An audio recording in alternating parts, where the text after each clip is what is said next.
Yes, ni breaking news. Ni breaking news ni amakuru yihutirwa cyane ngira ngo turebere hamwe gatanu kuri gatanu. Ni amakuru akomeje ndatigisa ibitangazamakuru bigiye bitandukanye.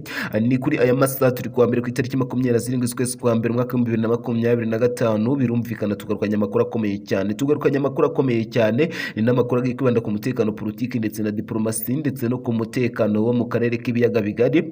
Ni kuri ano masaha n'undi tugiye gukomoza ku butaka bwa kiriya gihugu cya Kongo akomeje kubera imirwano karahabutaka hagati y'inyeshyamba z'umutwe wa M23 ndetse n'igisirikare cya Repubulika Iharanira Demokarasi ya Kongo FARDC. Mwabantu mwe kuri ano masaha n'ubundi mupfukame musengera abaturage n'ubundi bari hano ineza mu mugwa mukuru wa Kivu y'Amajyaruguru ndetse n'abaturage bari hano mu karere ka Rubavu. Kurunga ibintu byahinduye isura mu buryo bukaze nyuma yuko inyeshyamba za M23 zimaze gufata umujyi wa Goma.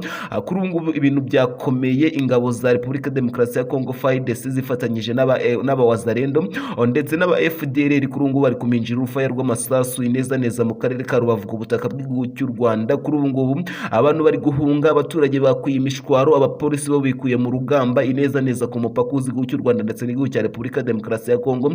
Ibintu byakomeye mu buryo bukaze, inyeshyamba z'umutwe wa FDLR ziri kurwana nta kintu na kimwe zirimo kwiramera, ziri kurwanira gupfa no gukira. Kuri ubu nyuma yuko ziciwe General Omega rwose n'ubundi nyuma yuko zifungiwe hariya Kilimanyoka, kuri ubu ibintu byahinduye isura mu buryo bukaze. Intambara karahabutaka uko yifashe kuri ano masaha ndetse nuko irimo kugenda igenda gatanu kuri gatanu, idoni byose turaje tubikugezeho. Nanone kandi nyuma yuko ingabo za M23 n'ubundi zifashe umujyi wa Goma, by'umwihariko nyuma yuko zifunze imihanda, nyuma yuko zifunze ibikorwa remezo byose n'ubundi bikorerwa muri uyu mujyi wa Goma, abaturage nyuma yuko bari bamaze kwishimiriza ingabo za M23 kurunga ibintu byahindutse. Repubulika Iharanira Demokarasi ya Kongo FARDC n'ubundi yongeye kwifashisha imbunda ziremereye. Kuri ubu ngubu umujyi wa Goma wabaye isibaniro, ibintu byahinduye isura mu buryo bukomeye cyane. Amakuru akomeje kugenda agarukwaho kuri ano masaha nuko ku ngabo za Repubulika Iharanira Demokarasi ya Kongo n'ubundi ubwo M23 yinjiraga muri Goma, mu gihe yari ifite amakuru ko rwose n'ubundi umujyi wose wamaze kuba wabamo umutekano ukomeye cyane, ndetse mu gihe yari ifite amakuru ko rwose n'ubundi abasirikare bose ba MONUSCO ndetse n'abasirikare bose ba FDLR, abasirikare benshi ba FARDC bamaze kuhigamira uyu mujyi, mu gihe abandi bitanze ku mugaragaro, mu gihe bamwe barambitse intwaro bakamanika amaboko. Kuri ubu ntabwo bigeze bamenya amakuru ko rwose n'ubundi abasirikare b'igisirikare cya Repubulika Iharanira Demokarasi ya Kongo FARDC n'undi bari babateze umutego ukomeye cyane. Kuri ubu ngubu urufaya rw'amasasu aka kanya tuvugana umujyi wa Goma rwose n'ubundi urimo kwaka umuriro, ibintu byahinduye isura mu buryo bukaze. Rero intambara uko ikomeje kugenda ijya mbere gatanu kuri gatanu byose turaje tubikugezeho. Nanone kandi nyuma yuko M23 ikomeje kugenda ihabwa gasopo na UN yisaba ko rwose yarambika intwaro hasi, ikamanika amaboko ndetse igahagarika imirwano, igatanga tumwe mu duce yamaze kuba yakwigarurira, igakomeza kugenda itsimbarara kuri uyu mujyi wa Goma. Ibintu byahinduye isura mu buryo bukaze. Inama ikitaraganya yamaze kuba yaremeshwa ineza hariya i Kinshasa, nyuma yuko ingabo za M23 n'ubundi zimaze gufata uyu mujyi, by'umwihariko inama y'ikitaraganya yamaze kuremeshwa. Byose turaza kuba tubirebera muri gatanu kuri gatanu ibikomeje kugenda bitegurwa kuri ruhande rwa Repubulika Demokarasi ya Kongo. Operasiyo uko zifashe, M23 rwose inyeshyamba za M23 gasopo ndetse na tansiyo zamaze guhabwa nyuma yo gufata uyu mujyi wa Goma. Byose turaje tubikubwireho, wowe nta kindi nakwisabira arabwa mbere rwazo kuri uyu muyoboro mugari no kwiyandikisha ukanda subscribe cyangwa se sabone, ugasiga igitekerezo cyawe hasi muri comment kugira ngo tujye tubana mu makuru n'ibiganiro bigenda bitambuka binyuza ngaha kuri EKGR TV. Ibyo nimba wamaze kubyubahiriza rero nta kindi kiba gisigaye uretse kuguhereza ikaze mu makuru ku buryo burambuye.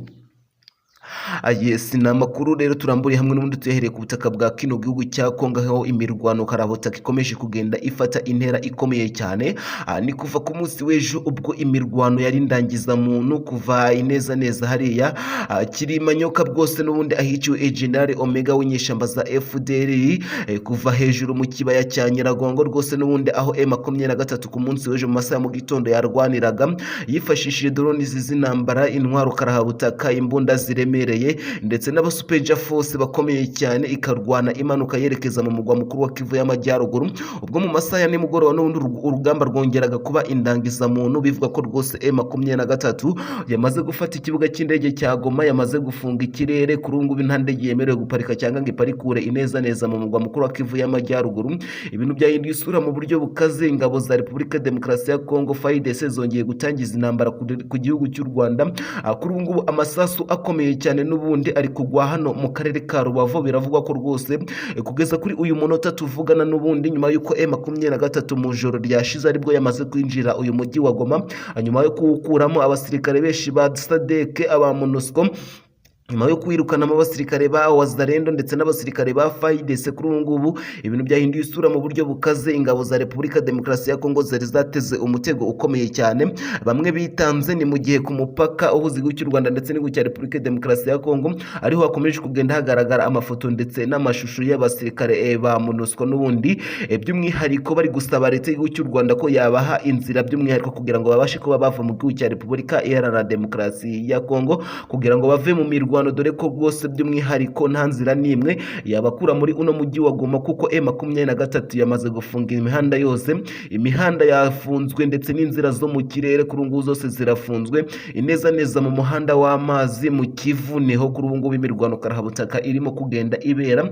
Ibintu byahinduye isura mu buryo bukaze rero mw'abantu mwe M23 mupureke dupfukame tuyisengere, kuko uyu mujyi wa Goma asinze akaribiwe, dore ko kuva mu mwaka wa 2013 n'ubundi ubwo yafataga uyu mujyi murabizi ko habaye intambara zikomeye cyane, aribwo isi yose n'ubundi yaje irimo kurwanya M23 ikaza kuva muri uyu mujyi wa Goma mu bintu byihuse cyane, nk'uko yari yanawufashe byihuse. Gusa abasirikare babo n'ubundi bakagenda bahungira mu bihugu bigiye bitandukanye, harimo nk'igihugu cya Uganda. Kuri ubu ngubu barahungira he.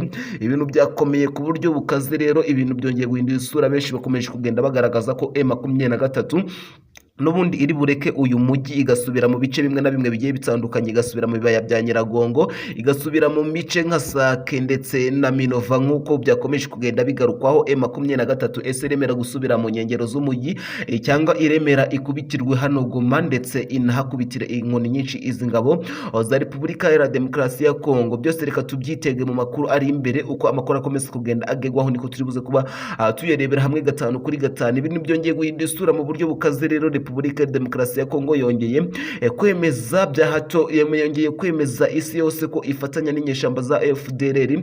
Ni nyuma y'uko Madamu Perezida Felix Antoine Tshisekedi n'ubundi ku munsi w'ejo yagaragaye mu bitaro, arimo kugenda asura abasirikare n'ubundi bagiye bakomerekera ku rugamba, harimo abasirikare ba FDLR, dore ko aribo benshi cyane bakomeje kugenda bakomereka, ndetse ko arimo benshi bakomeje kugenda bagaragara ku mafoto n'amashusho. Byose byongeye gushirwa hanze ku karubanda ko FDLR ikomeje kugenda irwanya leta y'igihugu cy'u Rwanda, ndetse ko ikomeje kugenda ifatanya na Repubulika Iharanira Demokarasi ya Kongo. Ni ibintu byongeye kuvuga, n'abantu bongeye gutangaza ko rwose M23 igomba kuba yatabara, mu gihe Repubulika Iharanira Demokarasi ya Kongo n'undi ikomeje kugenda ikora amakosa akomeye cyane yo gufatanya n'inyeshamba za FDLR, imitwe nka Wazalendo n'ubundi isahura ndetse isahura abaturage, ndetse igenda ikorera inyicarubozo abaturage b'inzirakarengane. Kuri ubu ibintu byahinduye isura mu buryo bukomeye cyane. Repubulika Iharanira Demokarasi ya Kongo kuri ubu rwose n'ubundi yamaze gutangiza inama ikitaraganya, nyuma y'uko M23 yemeje ko rwose n'ubundi ariyo yafashe umujyi wa Goma. Kuri ubu ariyo iri kuwukontorora, nubwo hari abasirikare benshi n'ubundi ba FARDC batigeze barambika intwaro ndetse bakomeje gutsimbarara muri uyu mujyi wa Goma ku buryo bukaze. Kuri ubu M23 gahunda ifite niyo gukoramo amasuku akomeye cyane. Umusirikare wose wa FARDC, umusirikare wose wa Wazalendo, umusirikare wose wa FDLR rwose n'ubundi akabasha kuba yakurwa aho ku buryo bukomeye cyane. Ineza neza Kirimanyoka FDLR nayo iracahakorera imirwano karahabutaka, ikomeje kugenda izingirwamo hagati na M23. Yabuze inzira yamanukiramo, yabuze inzira yazamukiramo, yabuze epfo na ruguru. Kuri ngo yafungiwe amazi n'umuriro. Ibintu byahinduye isura mu buryo bukomeye cyane. Ibintu bikomeje kubera hano mu burasirazuba bwa Repubulika ya Demokarasi ya Kongo mw'abantu mwe, ni ibintu bikomeye cyane. Abaturage n'ubundi bari guhungira hano mu mu gihugu cy'u Rwanda ineza mu karere ka Rubavu nubwo bwose naho hakomeje kugwa amasasu. FDLR Wazalendo FARDC nubwo bakomeje kuhaminjira amasasu akomeye cyane, bavuga ko rwose none nta kabuza M23 nubwo yafashe Goma batari bwigera bamanika amaboko, ahubwo n'ubundi bagiye kuba batangiza intambara ikomeye cyane hano ku gihugu cy'u Rwanda. Ibyakomeje kugenda bigarukaho rero ndetse no ku rugamba rukomeze kugenda rujya mbere, byose nibyo dukomeje kugenda dukurikiranira byafi 5 kuri 5. Nta kindi nakwisabira rero bwa mbere ugeze kuri uyu muyoboro mugari no kwiyandikisha ukanda subscribe cyangwa se sabone, ugasiga igitekerezo cyawe hasi muri comment kugira ngo tujye tubana mu makuru n'ibiganiro bigenda bitambuka binyuze ahangaha kuri EKGR TV. Reka ngushimire wese mu kubana natwe muri ano makuru, nkubwira ko rwose udakumba kuba wakuraho urushinge kuko gahunda y'amakuru yo aba ari buri saha. Ni munyemerere mfatse akaruko gatoya mbabwire ngo andi makuru ni mukanya, ntimujye kure.